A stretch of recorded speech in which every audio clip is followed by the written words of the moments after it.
Welcome back to Now Let's Be Honest. I'm David Tate, and this is part 17 in our series walking through the Gospel of Matthew. And today I am really excited because we are actually going to begin walking our way through the Sermon on the Mount, and we are going to be talking about the citizens of the kingdom. And what I mean by that is basically that the way that Jesus is going to start this sermon is he is going to identify the types of people that belong in his kingdom and the function that they are going to play.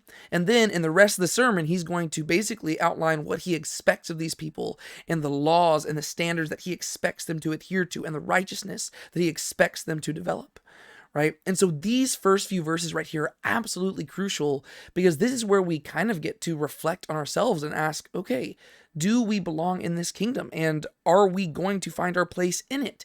And also we get to see what type of people Jesus is drawn to and what type of people Jesus is looking for. And so there's some really, really cool things that we get to see here. And I'm also excited about this just because by its very nature, this is a little bit different than the stuff that we've covered so far, because everything we've talked about so far in the Gospel of Matthew has been narrative. But now, as we go into chapter 5, we are finally reaching our first discourse, and we are actually going to get to see the teachings of Jesus. And in the teachings of Jesus, we get to actually see his heart being laid out on the table. And I think this is really cool because we get to see what Jesus really, truly cares about. And so let's hop right in. Matthew chapter 5, beginning in verse 1. I'm just going to read this whole slide and then we'll walk back through it. Now when Jesus saw the crowds, he went up on the mountain. And after he sat down, his disciples came to him. And he opened his mouth and began to teach them, saying, "Blessed are the poor in spirit, for theirs is the kingdom of heaven. Blessed are those who mourn, for they shall be comforted. Blessed are the lowly, for they shall inherit the earth. Blessed are those who hunger and thirst for righteousness, for they shall be satisfied. Blessed are the merciful, for they shall receive mercy. Blessed are the pure in heart, for they shall see God. Blessed are the peacemakers, for they shall be called sons of God. Blessed are those who have been persecuted for the sake of righteousness, for theirs is the kingdom of heaven. Blessed are you when people insult you and persecute you, and falsely say all kinds of evil against you because of me. Rejoice and be glad, for your reward in heaven is great. For in the same way they persecuted the prophets who were before you." One thing I do want to highlight here, and we're going to see this becoming more and more prominent as we walk through the Gospel of Matthew. I do want to highlight that if you are watching the screen right here, you'll notice that there's two different colors of text. And that's because I have highlighted in blue the parts of the text that are explicitly unique to the Gospel of Matthew, whereas the things in white are things that we actually see elsewhere in either Mark, Luke, or John, or in combinations of all of them. And so that's going to become prominent in other parts of this. I'm probably not going to emphasize it as much here, but it might come up here and there. And so I just wanted to highlight that to you so you were aware of why there's two different colors of text on the screen. All right, so let's walk through this. Now, when Jesus saw the crowds, he went up on the mountain, and after he sat down, his disciples came to him. That first verse might just sound like it is just establishing the setting for what Jesus is about to do, and in many ways that is its primary goal, but I actually want to look a little bit deeper into that and just highlight how just by the nature of where Jesus is at and what he is intentionally doing, and the details that Matthew is choosing to highlight here, there is something being communicated. And one thing you just have to realize is that typically whenever you encounter a mountain in Scripture, this is the meeting place between heaven and earth, right? And basically every single new creation, metaphorically speaking, that you encounter in the Bible takes place on a mountain, right? The Garden of Eden on a mountain, Mount Ararat, whenever the flood receded and Noah and them were on a mountain, right? So you have Eden on a mountain, Mount Ararat on a mountain, Mount Sinai where the law was given on a mountain, Mount Zion where David established his palace. It's on a mountain, right? And so all these very key moments throughout Scripture are found on mountains, and mountains represent the meeting place between God and man. And what you have to realize is that one of the big arguments that Matthew is making throughout his gospel is that Jesus in and of himself kind of is the ultimate mountain, right? Jesus is the meeting place between God and man where heaven came down to earth. And now Jesus takes his disciples up on top of a mountain to begin to teach them. And so that's kind of cool. And we also kind of see an allusion backwards to like Mount Sinai, right? We've been tracking through the Gospel of Matthew, how Matthew has basically been telling Jesus' story through the Old Testament, right? We've started in Genesis chapter 1, and we've been working our way through the Old Testament, and the details that Matthew is sharing about Jesus' life and Jesus' ministry have been paralleling the history of the people of Israel. And where we left off in Matthew chapter 4 was Exodus chapter 19, with God coming to dwell on the mountain to deliver the law. Now here we have Jesus kind of walking in the footsteps of Moses, ascending the mountain to deliver the law, right? So just like Moses ascended the mountain to receive the law from God, so Jesus is kind of following in the footsteps, and he is taking the place of both Moses and God. He is ascending the mountain, but he's calling his people to follow behind him. And then like God delivering the law to the people of Israel, so Jesus is going to deliver the law to his disciples. And we even see them surrounding him in concentric circles as he's delivering this, right? So he sees the crowds, and then the disciples come and surround him, right? And so the disciples are the immediate audience that Jesus is talking to, but we have to imagine that there's also a greater crowd surrounding the group of the disciples. And we don't know who all is meant by the disciples right here, because so far in the Gospel of Matthew, we've only met 4 of them.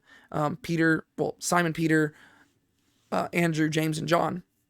Those are the only ones we met so far, but I imagine that Matthew might not be telling this story entirely chronologically speaking at this point, and so it might talk about more than just those immediate 4.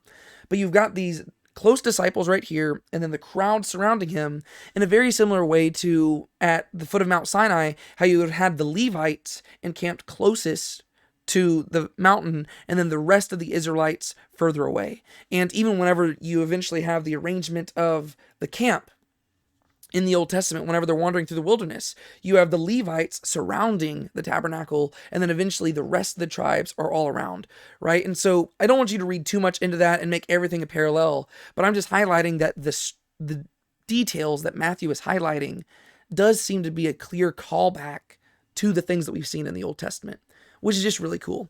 But another thing worth highlighting just right here is that once again, Jesus is on a mountain. We've actually already seen Jesus on a mountain in this gospel. Right? If you go back to the temptation of Jesus, we saw him on a mountain with the devil trying to tempt him. And do you remember what the devil was offering him?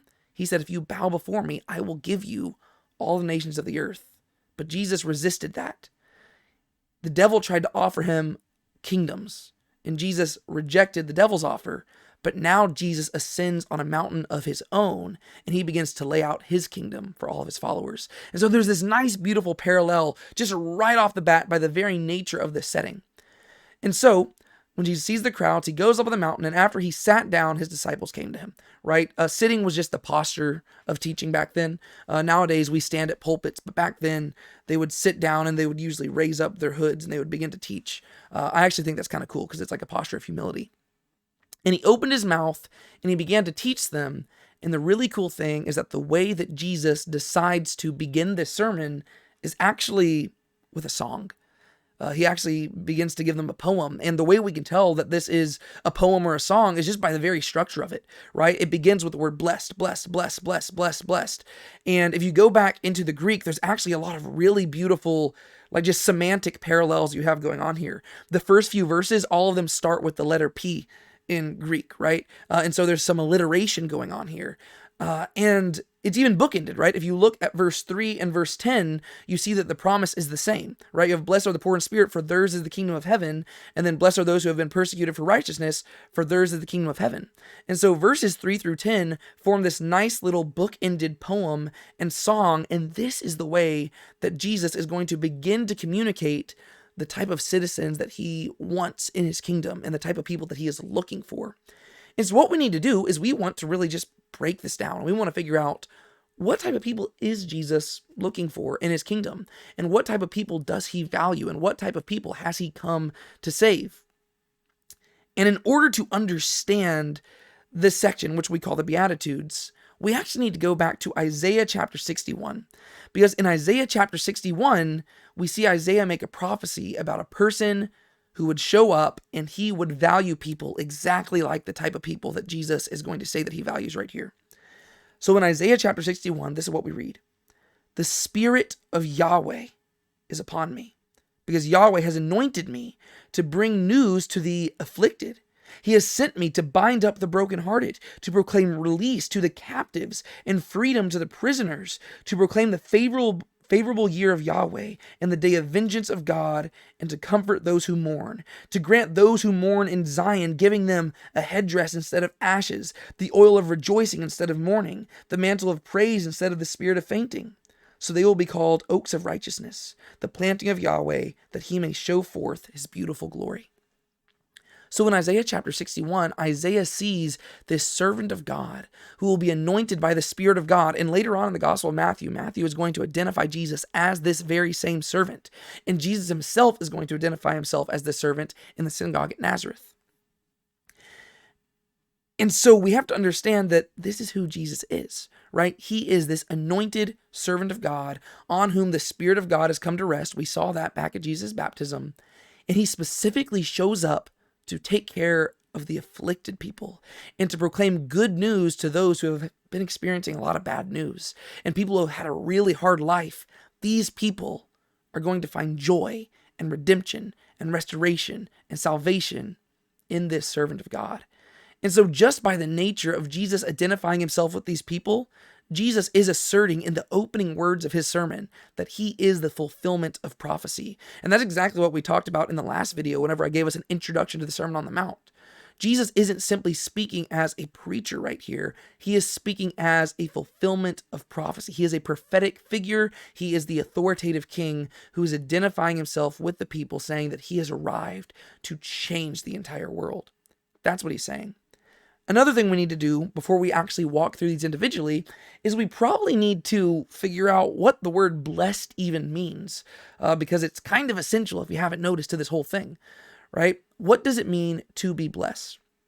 And I think that really the best way to understand this is to just go back to the first time the word blessed occurs. And that actually shows up in Genesis chapter 1, whenever God is first creating the heavens and the earth. He blesses things. And basically what we see in that context is that blessing carries with it the idea of flourishing and abundant life.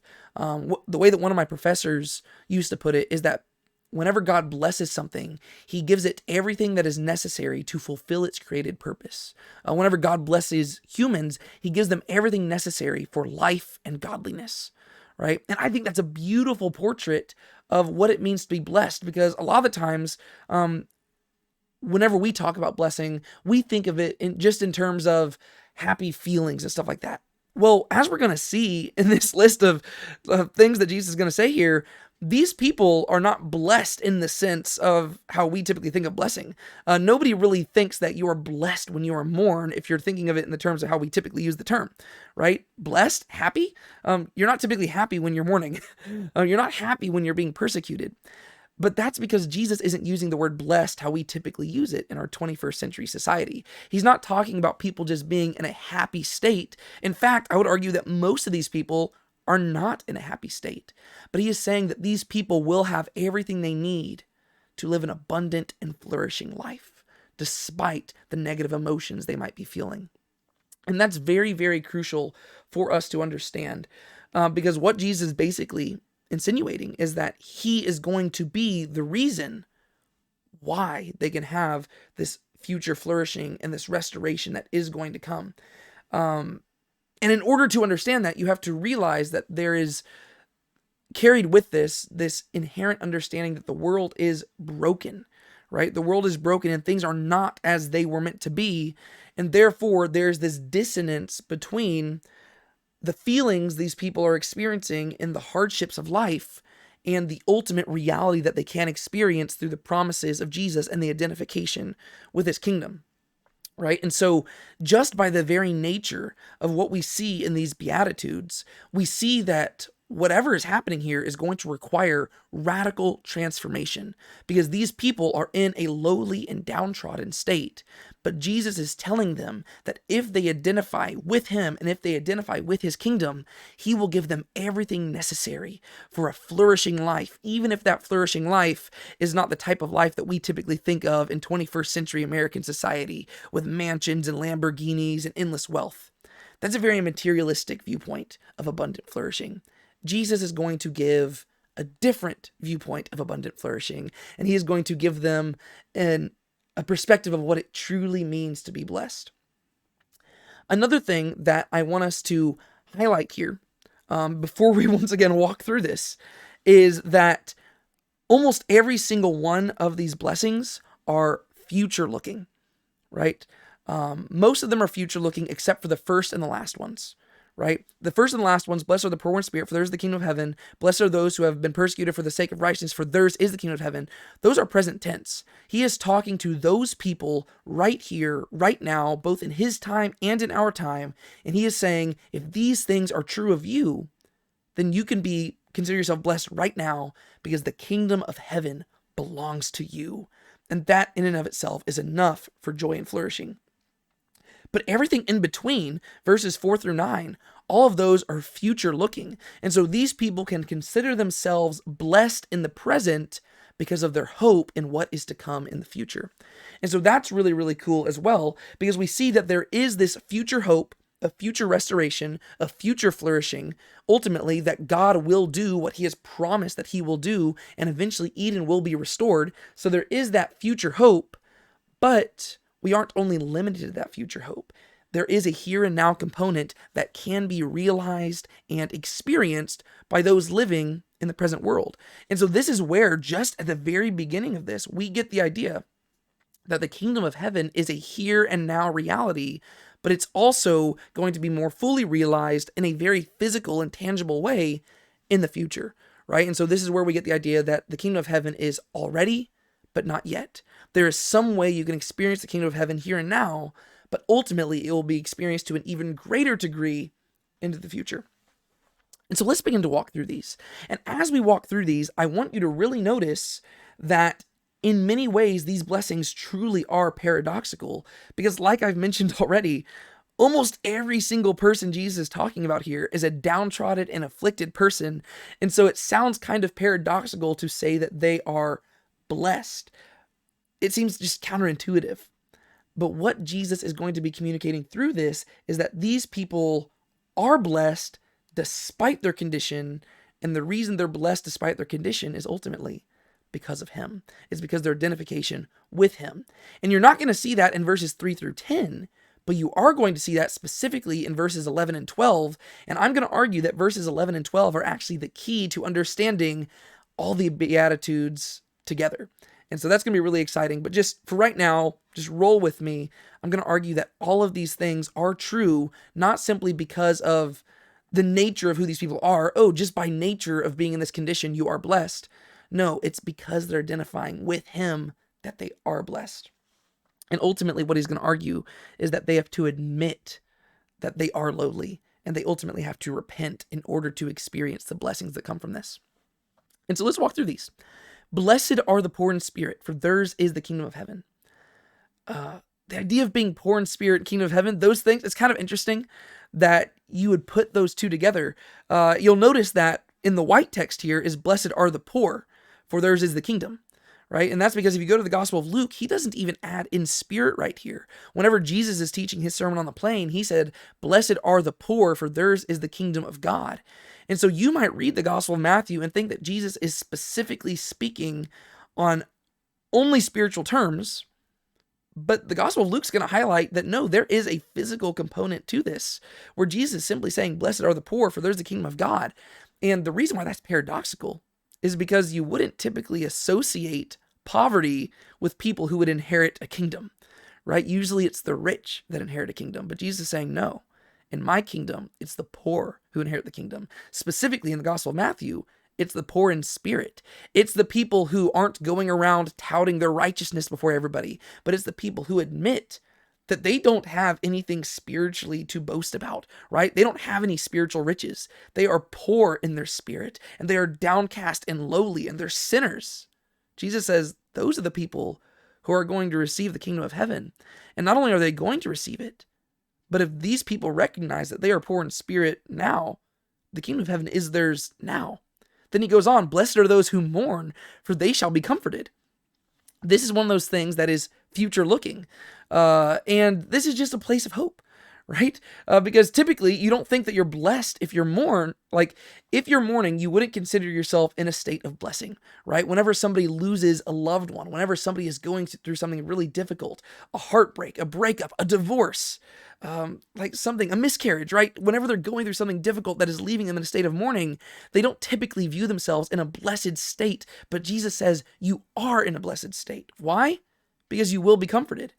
And most people would look at that and say, yes, but I'm not being comforted right now. I'm going through this hardship right now, and it doesn't feel like I'm blessed.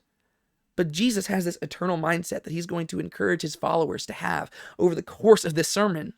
And he's going to point out that those who mourn in this life, ultimately, they will experience greater joy whenever they are ultimately comforted. Because if you didn't know the hardship that comes with death and decay and mourning, you wouldn't truly know the heights that joy can take you to, right? If you just lived your life at a constant stagnant of neither ups or downs, you would never really understand the beauty of life. The reason we appreciate sunsets and sunrises is because those are unique things that only show up at certain moments in the day.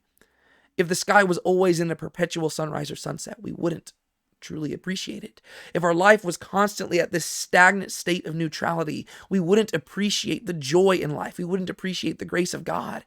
And so those who mourn, they are blessed because one day they will be comforted. It's going to be amazing. Blessed are the lowly, for they shall inherit the earth. Right? Who would expect the meek and the lowly people to be the ones to inherit the earth? Usually in the world that we currently experience, it's the people who are willing to go fight for what they think they deserve. It's the people who are loud and proud and boasting in their accomplishments. It's the tyrants of the earth who usually inherit the earth, but that's not what Jesus says. Jesus says, blessed are the lowly. They're the ones who are going to inherit the earth. Yes, the kings and tyrants of this earth, they will inherit it for a time, and they will have it for a time. But in due time, this earth will pass away. And in due time, those people will pass away. And when they pass away, their inheritance will be lost. And the reward that they had on earth, that's all they're going to have. That is the reward. This is what Jesus is going to highlight later on in the sermon. However, those who are lowly, and those who admit that they're lowly, and those who are meek and mild and humble, they're the ones who are going to inherit the earth in the end. Blessed are those who hunger and thirst for righteousness, for they shall be satisfied. Once again, if you go to the Gospel of Luke, it just says, blessed are those who hunger, for they shall be satisfied. It's talking about people who are literally poor and have no food. In the Gospel of Matthew, though, he's highlighting the spiritual component of that. If you're hungering and thirsting for righteousness, if you admit that you do not have righteousness in and of yourself, but every single day you find yourself aching for this righteousness, and you find yourself longing to find some sort of righteousness that you can't have in and of yourselves, he says, I have good news for you. The day will come when you will experience that righteousness and you will be satisfied. And there is a component that we're going to see as this gospel unfolds and as you get into the book of Acts and stuff, where God will give us his own righteousness. And that's really ultimately the argument that Jesus is going to be making throughout the whole sermon, that we need him to give us righteousness. But there still is a component where even nowadays, even though I have been given Christ's righteousness as a believer in Christ, where I still recognize I'm not righteous. And I still hunger and thirst for righteousness. And the more that I realize how much I need Christ's righteousness, it goes with it that I realize that I'm a sinner and I don't deserve anything that he's given. And so even now, though I've received Christ's righteousness, I hunger and thirst for it. And Jesus is comforting me and he's comforting us by telling us that the day is coming when we will experience that righteousness and we will be satisfied. And so that's the beauty in all of this, right? You hunger and it doesn't feel great, but it's kind of like whenever you've been fasting for a really long time and then you finally eat a burger and you're like, oh man, if I had never experienced that great hunger, I would not have appreciated this burger as well as I am right now. Same thing. You would never appreciate the righteousness of God being given to you unless you had realized your own poverty of righteousness. The Pharisees and Sadducees go around touting themselves as righteous, but Jesus says, no, the people in my kingdom are going to be the ones who admit that they're not righteous, and they're going to be left hungering for righteousness all the days of their life. They're blessed. Blessed are the merciful, for they shall receive mercy. Typically, the thing that we're afraid of is that if we're merciful, people are going to treat us like a doormat. They're going to stomp all over us. And how do we not have our love taken advantage of? Jesus says, don't worry about that. You're blessed if you show mercy, because you will be shown mercy. Maybe not by the people of this earth, but by God. Blessed are the pure in heart, for they shall see God, right? Typically in our current world, people who want to achieve something great and people who want to rise in the ranks of society, they do so by being impure in heart, right? They go about all these different twisted schemes in order to work their way to the top. And what greater privilege is there than to see God? But Jesus says, you can't work your way there. You can't do it, and you can't accomplish this by being impure in heart and wiling your way into God's presence. He says the people who are going to see God are those who are pure in heart and those who are simply living consistently with what God has called them to do. Blessed are the peacemakers, for they shall be called sons of God.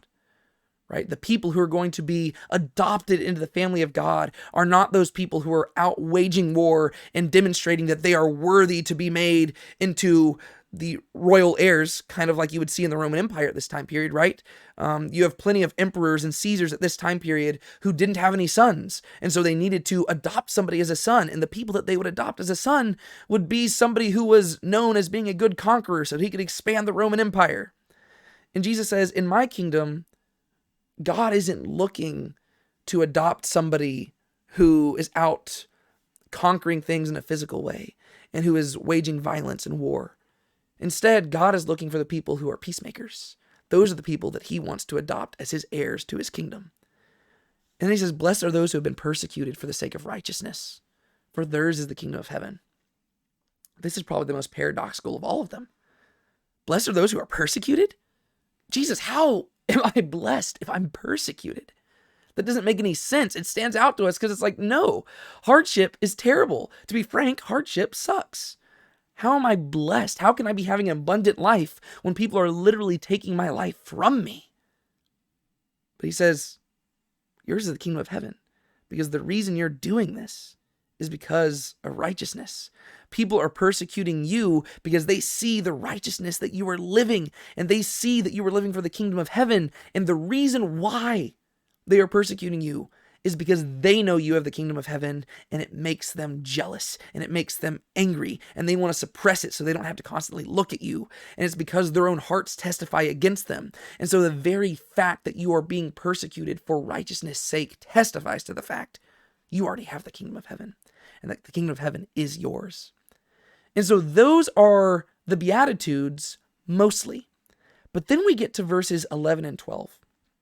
And this is where we take a turn, because if you haven't noticed, verses 11 and 12 kind of just stand out as different, because verses 3 through 10, they already were bookended, right? You have theirs is the kingdom of heaven, theirs is the kingdom of heaven. You have the first and the last one being present realities that can be experienced by those who identify with Jesus, and the promise is the exact same for those, and verses 4 through 9 are all future realities that are promised to those who are afflicted and those who are suffering and those who are downtrodden. So it seems like verses 3 through 10 already are the entire list, they're the entire song. Then you get to verses 11 and 12, and it's just different, right? In fact, if you go to the Greek, you actually have verses 3 through 10, those are 70 words long in the Greek. Verses 11 and 12, that's 35. And so here you have this one blessing that in and of itself is half the length of the entire list of all the blessings we just read.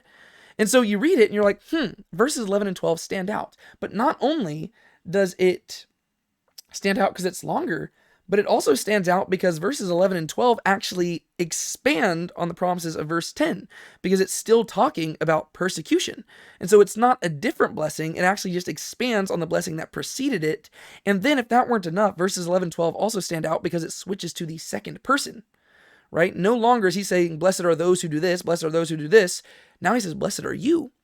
And so it's almost like as Jesus is talking, he turns to his disciples, and he makes it clear that the things that he's talking about are not simply about anybody who is in this condition, but it's specifically about his disciples who are in this condition, right? He turns to them.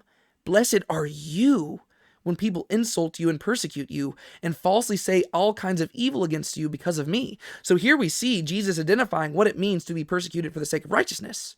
It's to be persecuted because of him. Right? So apparently Jesus and righteousness, they equal the same thing in the Sermon on the Mount.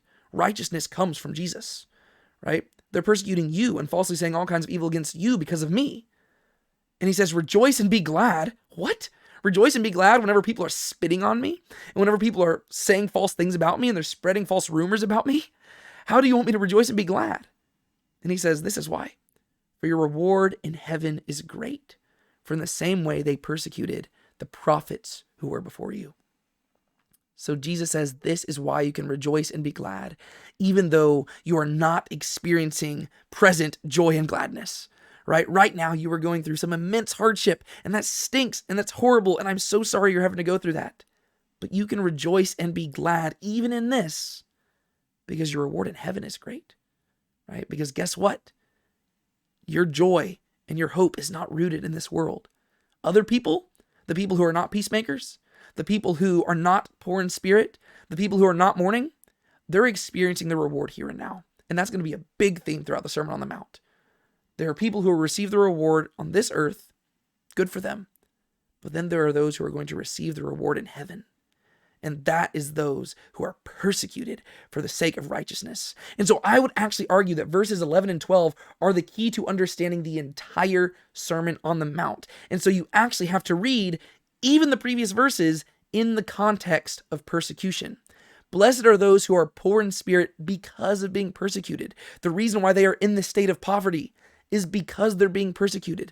They are mourning because they are being persecuted. They are lowly because they are being persecuted. They are hungering in the streets because they're being persecuted. They are having to show mercy because they're being persecuted, and everybody's doing all these things against them, and they are having to be merciful and not lash out.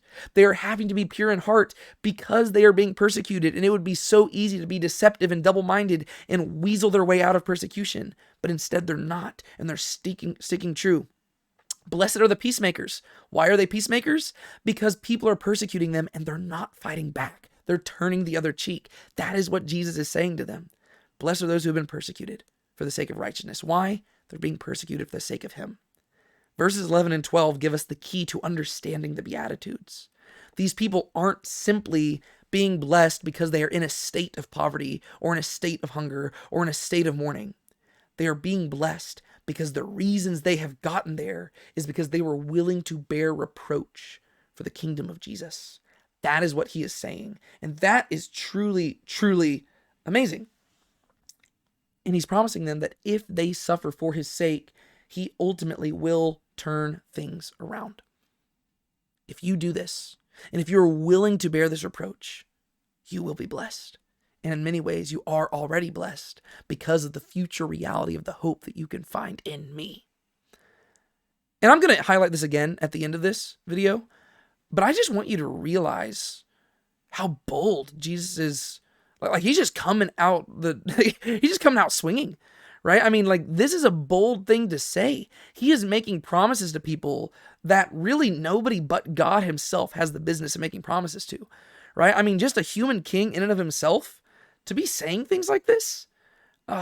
These are like promises that you really can't like hold up to, right? I mean, the kingdom of heaven, this is talking about the afterlife. This is talking about eternity, right? How can a simple king on earth make promises about eternity, right? So just inherent to the language Jesus is using, he is claiming to be more than just a human king. He is identifying himself as the Messiah, and he's making it very clear to them that even though he might not look how the Messiah expected, he is the Messiah they needed, and the Messiah is actually much greater and more impressive than anything that they could have possibly ever expected. He is the servant that Isaiah promised. But another thing that I need us to understand in order to truly just address this passage properly is that Jesus is promising that he is going to take care of the oppressed. And he promises that the oppressed are going to be blessed. If he's making those promises, then these promises on the other hand, come as indictments against the oppressors, right? If the lowly are the ones who are blessed, then the people who are not lowly and the people who are making the other people lowly, those are the ones who are going to be judged. And just as a sober-minded reflection right now, I want us to actually examine our own hearts. What category do we fit into? Because if I'm being entirely honest with you, there isn't much I've had to suffer for my own faith. I have a pretty privileged life.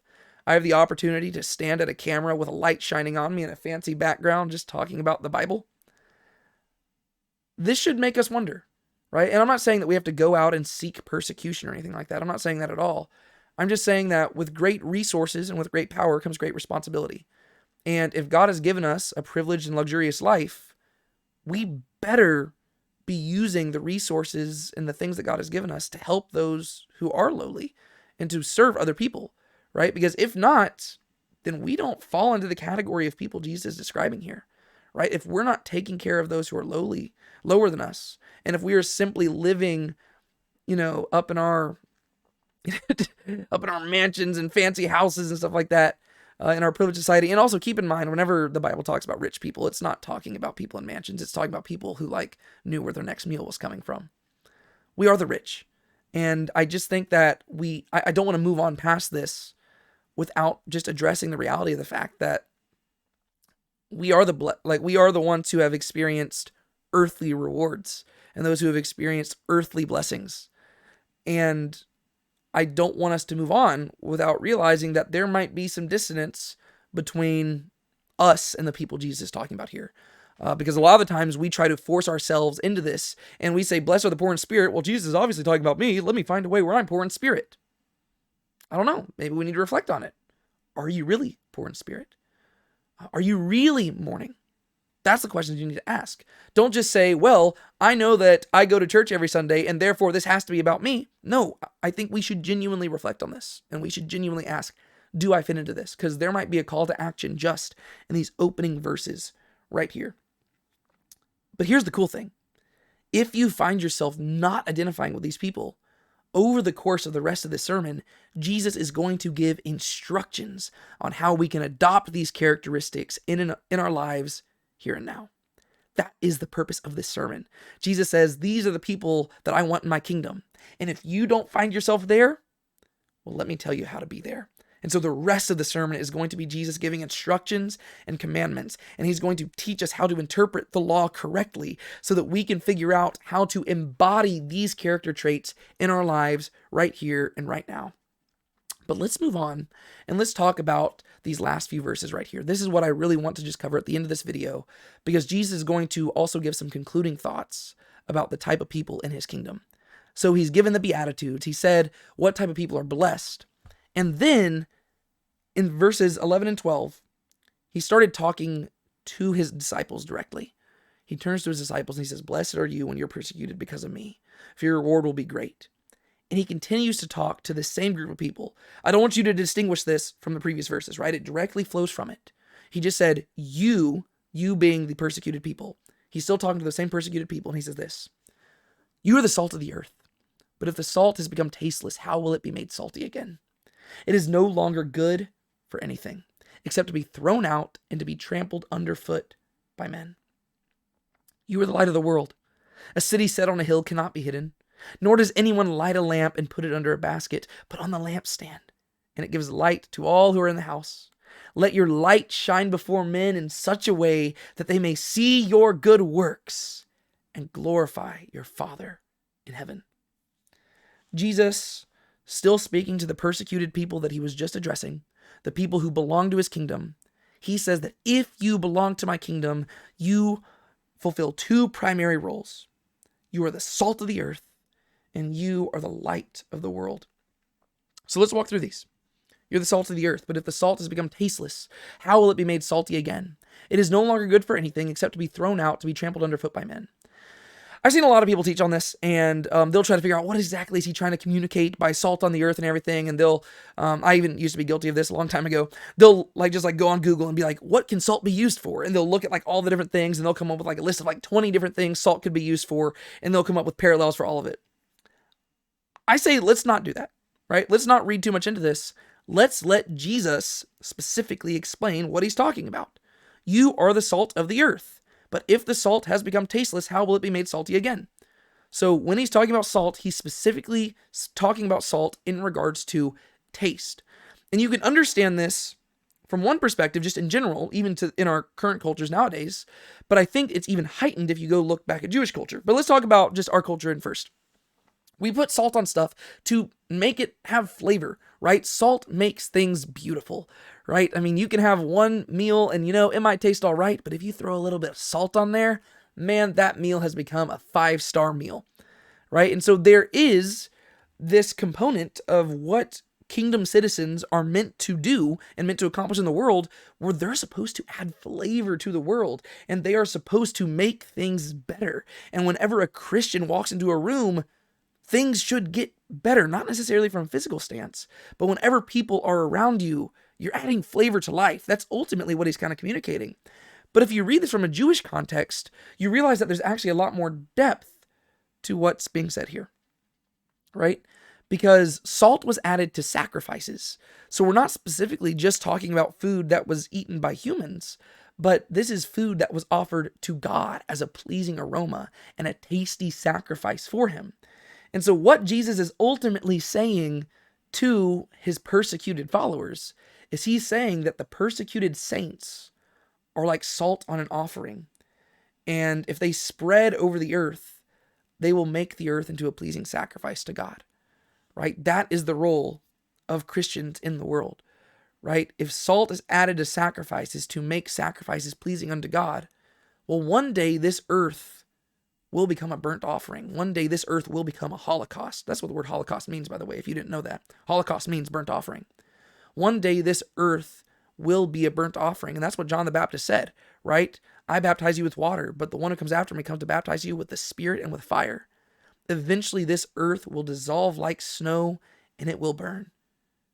And the purpose of Christians is to salt the earth so that whenever that burning does come, the earth is like a pleasing sacrifice to God.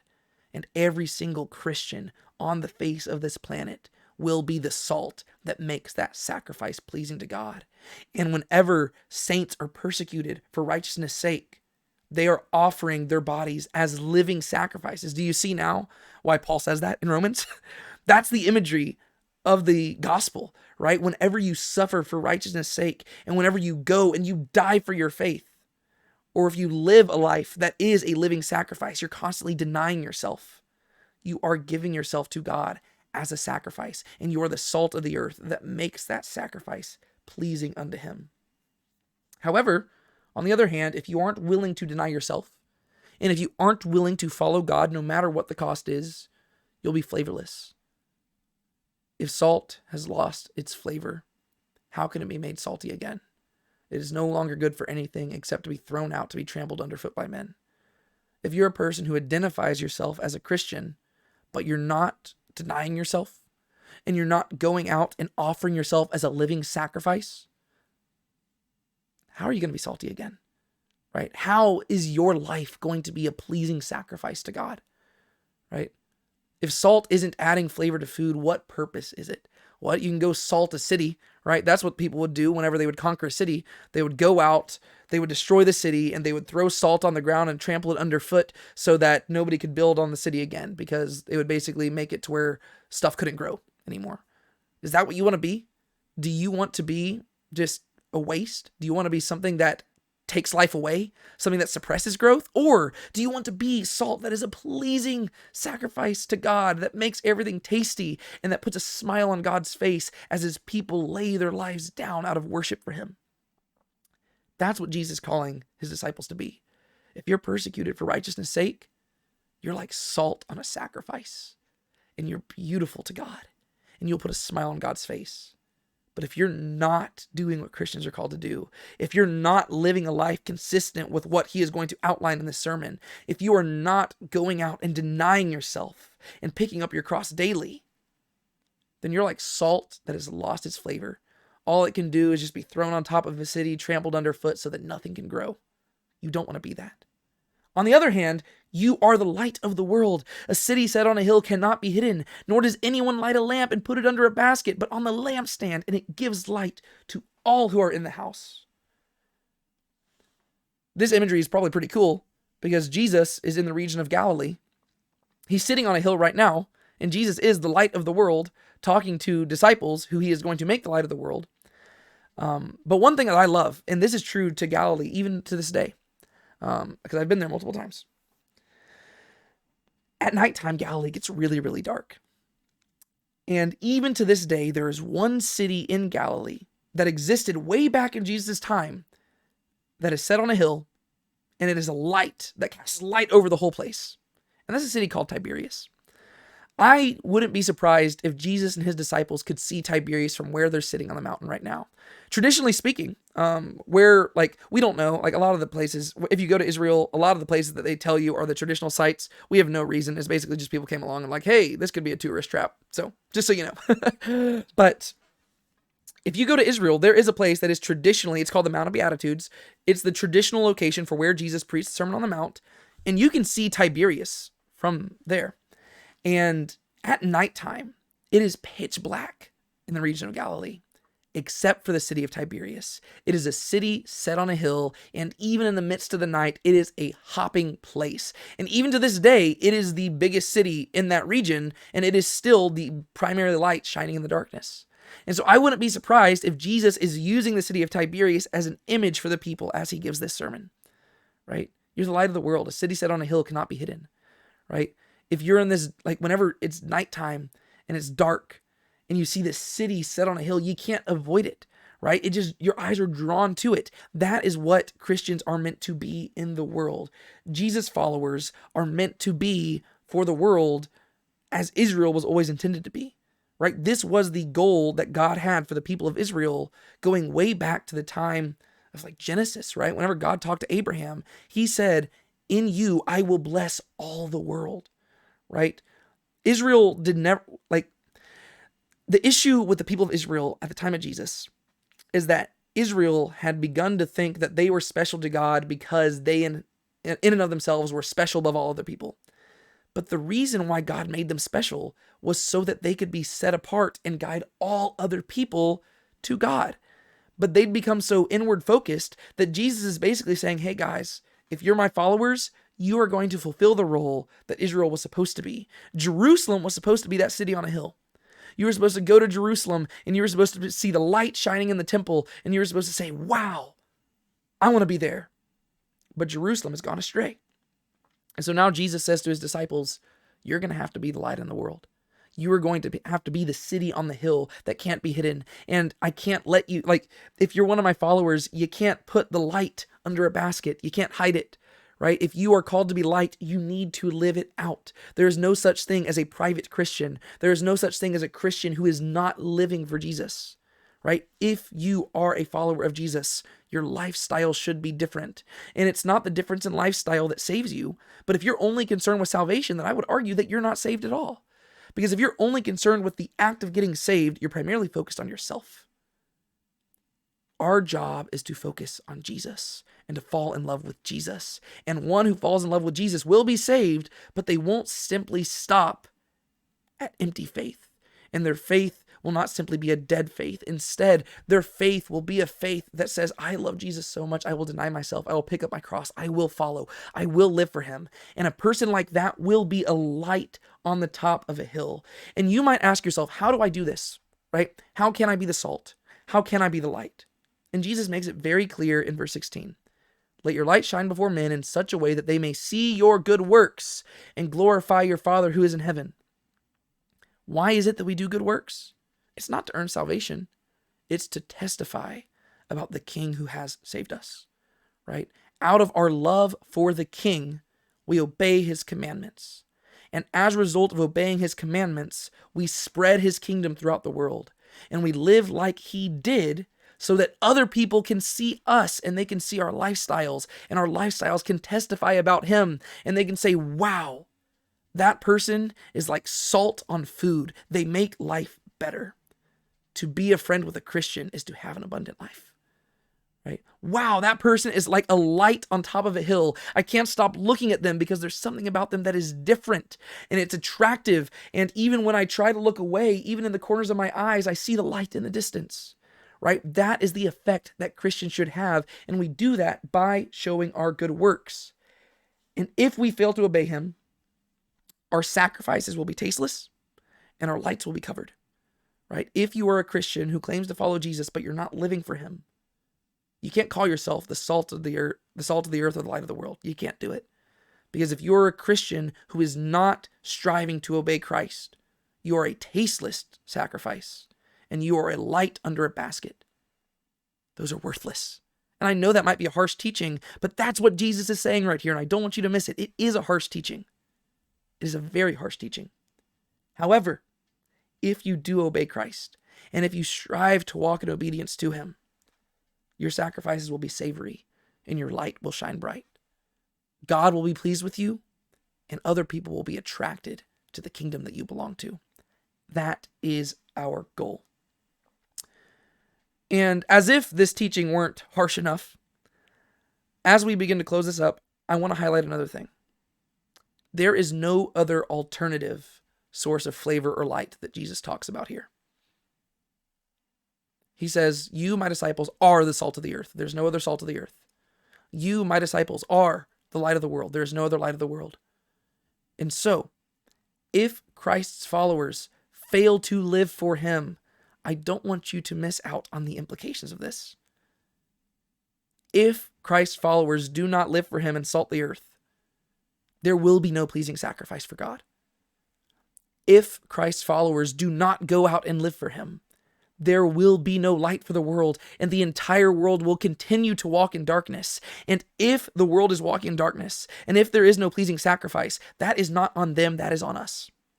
Because we, as his followers, are the ones responsible for spreading the salt and spreading the light. We are the ones responsible for making this world into a pleasing sacrifice for God. We are the ones who are responsible for spreading light into the world so that the dark can give way to dawn.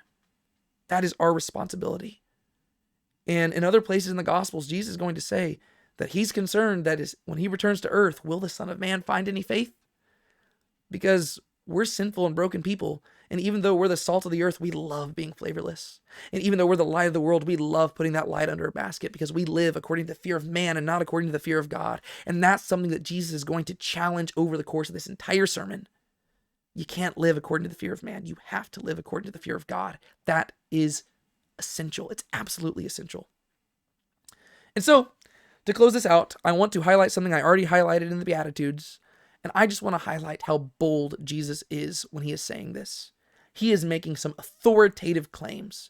He is saying that he himself is the linchpin. He himself is the hinge by which people will enter or not enter the kingdom of heaven.